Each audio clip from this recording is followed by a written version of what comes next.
America, Israel અને Iran વચ્ચે યુદ્ધના નગારા વાગી રહ્યા છે. મિસાઇલોના વરસાદ વચ્ચે ઇઝરાયલ આજે લોહીલુહાણ થઈ રહ્યું છે. પણ સાહેબ, આ યુદ્ધનો કરુણ પડઘો સાત સમંદર પાર ગાંધીની ભૂમિ પોરબંદરમાં સંભળાય છે. જ્યારે યુદ્ધના મેદાનમાં ખતરાની સાયરન વાગે છે, ત્યારે તેના ધબકારા અહીં પોરબંદરના આંગણે અનુભવાય છે. પોરબંદરના અનેક જાંબાઝ યુવક યુવતીઓ જે ઉજ્જવળ ભવિષ્ય માટે ઇઝરાયલમાં કેરગીવર તરીકે સેવા આપે છે, આજે તે જ સંતાનો મોતની મિસાઇલો વચ્ચે ફસાયા છે.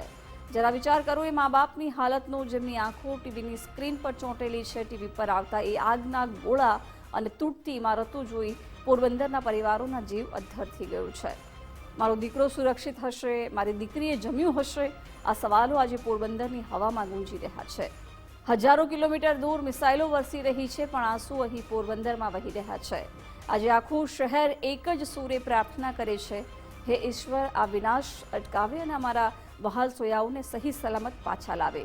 યુદ્ધ નેતાઓ લડે છે, પણ તેની કિંમત એક નિર્દોષ પરિવાર ચૂકવે છે.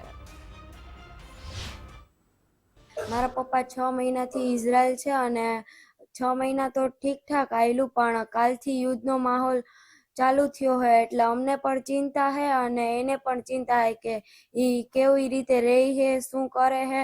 અને કાલથી યુદ્ધ ફોનમાં અમે વાત કરીએ છે અને બધું બરાબર છે. આજે બધું બરાબર છે અને એને કેટલા પણ વિડીયોઝ મોકલા છે અને અમને એટલી પ્રાર્થના છે કે ત્યાં યુદ્ધ બંધ થઈ જાય, એવી અમે ભગવાનને પ્રાર્થના કરીએ.